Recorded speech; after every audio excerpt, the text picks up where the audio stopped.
ইসরায়েলিদের নীল নকশা, মধ্যপ্রাচ্যে দাপট দেখাবে কেবলই তারা, মাথার ওপরে থাকবে যুক্তরাষ্ট্র।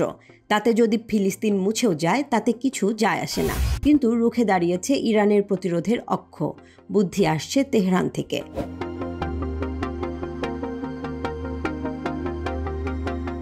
ইসরায়েলের অবসরপ্রাপ্ত মেজর জেনারেল ইৎজাক ব্রিক লেবাননের শক্তিশালী গোষ্ঠী হিজবুল্লাহর সাথে যুদ্ধে যাওয়ার সম্ভাব্য পরিণতি সম্পর্কে কঠোর সতর্কতা জারি করেছেন।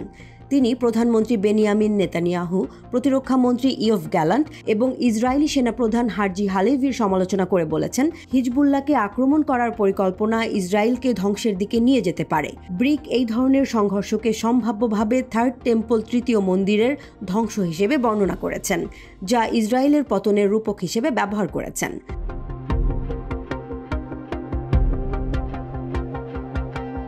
থার্ড টেম্পল ইহুদি বিশ্বাসে একটি উল্লেখযোগ্য ধারণা। এটি জেরুজালেমের টেম্পলের ভবিষ্যৎবাণীকৃত পুনর্নির্মাণকে বোঝায়, যা প্রাচীনকালে দুবার ধ্বংস হয়েছিল।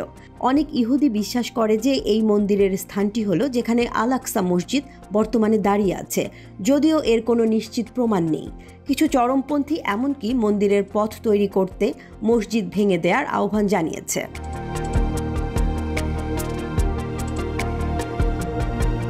নেতানিয়াহু, গ্যালান্ট এবং হালেভিকে রাজনৈতিক লাভের জন্য সমগ্র দেশকে ঝুঁকিপূর্ণ করার জন্য অভিযুক্ত করেছেন ইৎজাক ব্রিক।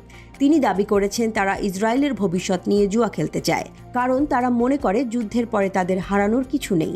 ব্রিকের মতে এই নেতারা এমন সিদ্ধান্ত নিতে পারে যা ইসরায়েলকে ধ্বংসের দিকে নিয়ে যেতে পারে।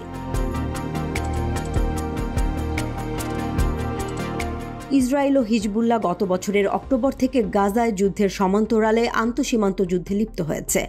সম্প্রতি বিরোধ আরও তীব্র হয়েছে, একটি বৃহত্তর আঞ্চলিক যুদ্ধের আশঙ্কা তৈরি করেছে। যুক্তরাষ্ট্র উত্তেজনা কমাতে মধ্যস্থতার চেষ্টা করছে। ব্রিক প্রকাশ করেছেন তিনি হিজবুল্লাহর সাথে যুদ্ধে যাওয়ার বিরুদ্ধে। নেতানিয়াহুকে অনুরোধ করতে অক্টোবর থেকে তার সাথে 6 বার দেখাও করেছেন। ব্রিক বিশ্বাস করেন গ্যালান্ট এবং হালেভি এখনও নেতানিয়াহুকে চাপ দিচ্ছেন, যা একটি বিপর্যয়কর ফলাফলের দিকে নিয়ে যেতে পারে।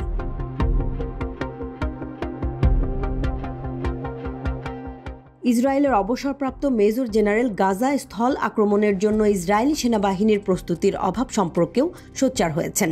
তিনি সেনাদের অপর্যাপ্ত প্রশিক্ষণ, প্রয়োজনীয় সরঞ্জাম, লজিস্টিক সহায়তা, এমনকি খাদ্যের মতো মৌলিক সরবরাহের অভাবের সমালোচনা করেছেন।